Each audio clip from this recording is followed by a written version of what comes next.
To Kenya now, where authorities are cracking down on Al-Shabaab terrorists. 17 alleged recruits have been arrested in the southeastern part of the country. This comes after January's deadly attack at a prominent hotel and business complex in Nairobi. Debora Patta is there in the region with more on what officers are doing to prevent Al-Shabaab from gaining ground.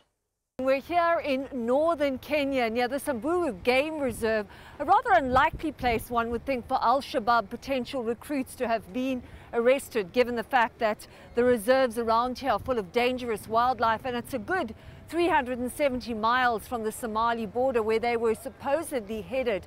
But security experts say that what this points to is a possible new strategy by Al-Shabaab.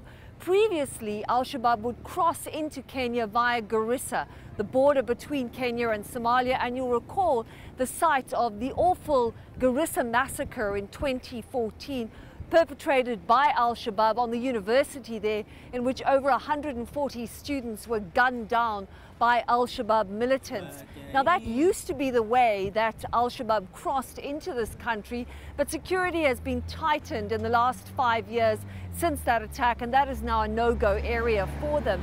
So it seems that this is a new circuitous route to get Kenyan recruits into Somalia.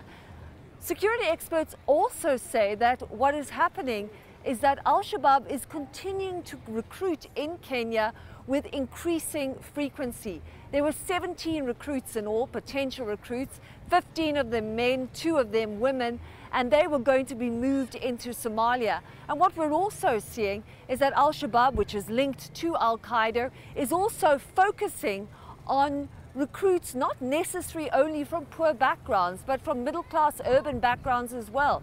The recent Nairobi attack in January, in which 21 people, including one American, Jason Spindler, were killed, also showed that one of the perpetrators of that attack was middle class. He was the son of a senior Kenyan military officer. And so that seems to be their strategy, is to bring Kenyans into it, which is very alarming for counterterrorism units. Now, the Kenyan counterterrorism units are doing their best. They received intelligence that there were these potential recruits in a safe house not too far from here.